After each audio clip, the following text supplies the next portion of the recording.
प्रश्न ही नहीं है। जो ये लोग बड़े लोग चाहेंगे वो मनमर्जी करेंगे, तो ऐसा नहीं होना चाहिए। लोगों के मन का उम्मीदवार यहाँ पे चुन के आना चाहिए।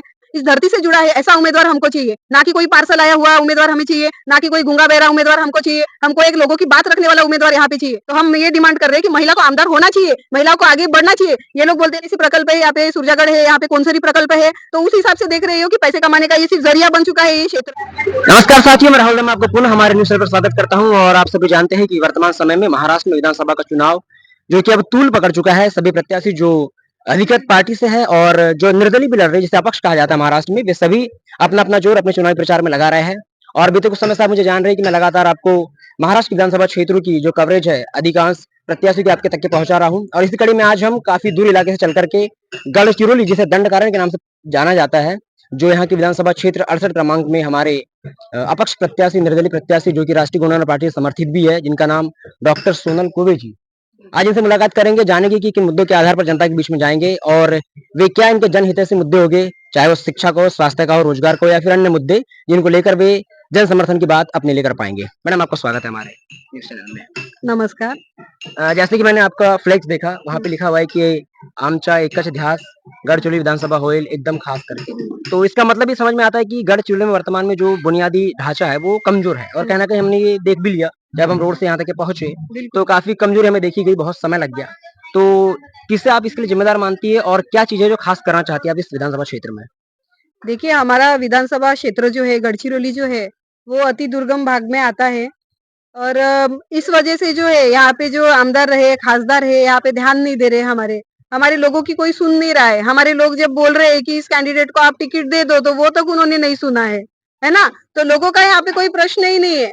जो ये लोग बड़े लोग चाहेंगे वो मनमर्जी करेंगे, तो ऐसा नहीं होना चाहिए। लोगों के मन का उम्मीदवार यहाँ पे चुन के आना चाहिए, ताकि सारे काम हो, लोगों के सारे काम हो, और लोगों से जो जुड़ा है, लोगों से जो इस धरती से जुड़ा है, ऐसा उम्मीदवार हमको चाहिए। ना कि कोई पार्सल आया हुआ उम्मीदवार हमें चाहिए, ना कि कोई गूंगा बहरा उम्मीदवार हमको चाहिए। हमको एक लोगों की बात रखने वाला उम्मीदवार यहाँ पे चाहिए। और जैसे हम बोल रहे हैं कि गढ़चिरौली में आज तक जैसे महिला आमदार बनी नहीं आज तक, तो हम ये डिमांड कर रहे हैं कि महिला को आमदार होना चाहिए, महिलाओं को आगे बढ़ना चाहिए। ये लोग बोलते हैं लाड़की बहन की योजना यहाँ पे महाराष्ट्र में लेके आए हैं। कांग्रेस सरकार बोल रही है कि 50% आप महिलाओं को आरक्षण दे रहे हैं, तो इस क्षेत्र में क्यों नहीं दे रहे हो आप आरक्षण? क्यों महिलाओं को आगे जाने से आप रोक रहे हो? तो हम ये बोल रहे हैं कि महिलाओं ने आगे बढ़ना चाहिए, महिलाओं ने कदम उठाना चाहिए।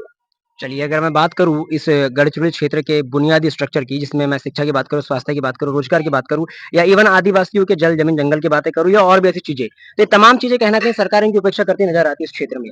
इसके पीछे किसे कारण मानते हैं आप? क्या चीजें रही जिस वजह से इस क्षेत्र का विकास आज भी बाधित है?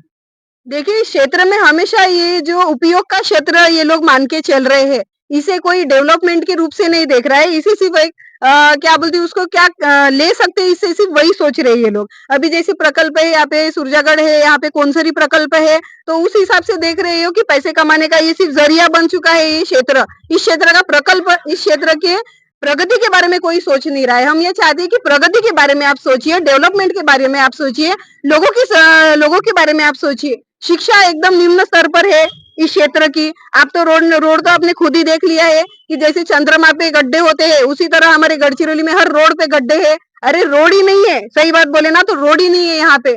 आप इतना चांद तक जा रहे हो और यहाँ पे चंद्रमा का रोड बना के रखे हो आपने। आपको शर्म आनी चाहिए ऐसी चीजों पे। और अगर कोई आवाज उठाता है तो उसको दबाने की कोशिश कर रहे हो आप। ये गलत चीज है, और मैं इस चीज के लिए यहाँ पे खड़ी हूँ, अपक्ष खड़ी हूँ, और मुझे पता है मेरी जनता मुझे साथ देने वाली है इस बार। अच्छा, जानकारी के अनुसार ये जो गढ़चिरौली की सीट है, ये एसटी आरक्षित सीट है, हम्म। और अभी तक के इससे पूर्व में भी यहाँ पे खासदार या आमदार रहे होंगे। तो उन लोगों ने आज तक की इस आवाज को संसद में या फिर विधानसभा में क्यों नहीं उठाया? अरे कैसे उठाएंगे ये लोग? ये तो बांध के है ना, वो ऊपर के पक्ष जो है इनको बांध के रखे हैं। ये लोग आवाज ही नहीं उठा सकते हैं। हैंडीकैप लोग हैं यहाँ पे। और जो बोल सकता है, जो उनके लिए आवाज उठा सकते हैं, उनको दबा दिया जाता है। उनको टिकट ही नहीं दे रहे ये पक्ष वाले, तो हम क्या करें? गढ़चिरौली की जनता क्या करे? अच्छा, किस पक्ष से टिकट की मांग की थी आपने? मैंने कांग्रेस पक्ष से टिकट की मांग की थी। जिसके बाद में फिर आपने अपना विचार परिवर्तित किया और निर्दलीय लड़ रहे हैं आप। जी, मैं सिर्फ लोगों के लिए निर्दलीय लड़ रही हूँ यहाँ पे और गढ़चिरौली के विकास के लिए निर्दलीय लड़ रही हूँ। अच्छा मुझे ये बताइए कि देश में बड़ी-बड़ी पार्टियाँ हैं, हुँ, कांग्रेस की बात कर लें, राष्ट्रवादी कांग्रेस की बात कर लें, भाजपा की बात कर लें हुँ, और इवन भाजपा ने तो अभी अगर पूरे हम राज्यों की बात कर लें, मध्य प्रदेश की, छत्तीसगढ़ की, राजस्थान की, तो इन सब जगह पे लाड़की बहना योजना यहाँ पे भी चालू है। ये हुँ, सभी योजनाओं का ट्रम्प कार्ड खेल करके अच्छा खासा वोट बटोरा है हुँ, और एक तरफा जीत भी हासिल की है। हुँ। सेम स्थिति यहाँ पे भी अवेलेबल है। उनका कुछ ना कुछ घोषणा पत्र मैनिफेस्टो होगा जो और भी लागू करने की बात करेंगे। आप एक अपक्ष प्रत्याशी है, तो आप किस तरीके से जनता के मन में अपने आप को पहुँचा पाएँगे कि आप मुझे वोट कीजिए इस वजह से, ताकि मैं इस क्षेत्र का विकास कर सकूँ? ऐसी कौन-सी वजह आपके पास में है? अरे देखिए, आप लाड़की बहन की योजना ला रहे हो, तो यहाँ पे सिलेंडर महंगा कर रहे हो, खाने का राशन महंगा कर रहे हो, हर चीज में आप महंगाई ला रहे हो। तो क्या आप लड़की बहन का दे रहे हो? 1500 रुपए दे के उपकार कर रहे हो क्या आप लड़कियों पे, लेडीज पे? ऐसा कुछ नहीं है। अभी महिला भी समझ चुकी है कि हमारी पॉकेट से देके हमको ही वापस दिया जा रहा है। ये जो घुमा रहे हो ना आप, ये जनता पागल नहीं है। जनता हर चीज समझती है। और मैं ये बोल रही हूँ, अपक्ष की जब सरकार आएंगी तो इसके ऊपर कोई दबाव नहीं रहेगा। सबसे बड़े ये जो पक्ष के दबाव डालते हैं ना ऊपर से, ये राजकारणी लोगों का दबाव नहीं रहेगा, तब जाके अपक्ष अपनी आवाज जो है वो संसद में भी उठा सकता है। इसलिए अभी हर जगह पे अपक्ष की सरकार आनी चाहिए, मुझे तो ऐसे लगता है। बिल्कुल, अगर देखा जाए इस गढ़चिरौली क्षेत्र को तो ये माइनिंग के नज़रिए से भी और वन संपदा के क्षेत्र में काफ़ी विस्तृत और वृहद क्षेत्र है जो काफ़ी ज़्यादा मतलब उन्नत है। हम्म। जहाँ पर वनों का उपयोग करके या उसका अच्छे तरीके से मतलब इस्तेमाल करके यहाँ पे रोज़गार पैदा किया जा सकता है, चाहे ग्रामीणों के लिए या फिर रोज़गार युवाओं के लिए क्यों ना हो। तो आपके पास में ऐसे कुछ फ्यूचर प्लान्स है जिसे आप यहाँ पे लागू करना चाहेंगे अगर आप बन के आते हैं तो? बिल्कुल, हमारे जैसे धानोरा क्षेत्र में हम देख रहे थे, यहाँ पे 80% जल, जंगल, जमीन और इतना उपयोगी वो चीज़ हो सकता है। यहाँ पे हम देख रहे हैं कि हमारे माइंस की इसमें लोगों के घर छीन रहे हैं, उन्हों बिना पूछे उनको घर तोड़े जा रहे हैं, बिना पूछे वहाँ पे पट्टे उनके रद्द किए जा रहे हैं। ऐसे नहीं होना चाहिए ना, आप उनसे परमिशन लो, पहले तो उनका क्या कहना है वो सुन तो लो आप, ऐसे गुंडागर्दी नहीं कर सकते हो आप। एक सरकार बोल के आप अगर लोगों के ऊपर गुंडागर्दी करोगे तो काहे की सरकार, काहे की डेमोक्रेसी है ये चीज़ें। तो इसके ऊपर हम आवाज़ उठाएँगे।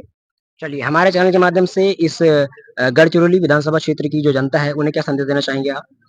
गढ़चिरौली विधानसभा की जनता को मैं ये संदेश देना चाहती हूँ कि इस बार जो है आप पक्ष मत देखिए, क्योंकि आज तक आपको पक्ष ने क्या दिया है वो आप खुद सोचिए। इस पक्ष ने आपके विधानसभा में कुछ भी नहीं किया है, ना रोड बनाए हैं, ना शिक्षण प्रगति की है, ना तुमको कोई सुविधाएं दी है, सब चीजों से आप वंचित है। तो इस बार एक बार आप अपक्ष को मतलब जिता के देखिए, देखिए क्या होता है अपनी गढ़चिरौली में, डेवलपमेंट क्या होता है वो आप खुद अपने आंखों से देखिए। 5 सालों में इस गढ़चिरौली का मैं पूरा चेंज करके दिखाऊंगी आपको। चलिए, अपने सिम्बॉल के साथ में माँग कर लीजिए। मेरा सिंबल है सिटी, 9 नंबर में मेरा सिंबल आता है सिटी। आप सिटी को प्रेस करके मुझे जिताइए। धन्यवाद। बहुत-बहुत धन्यवाद, आपको शुभकामनाएँ।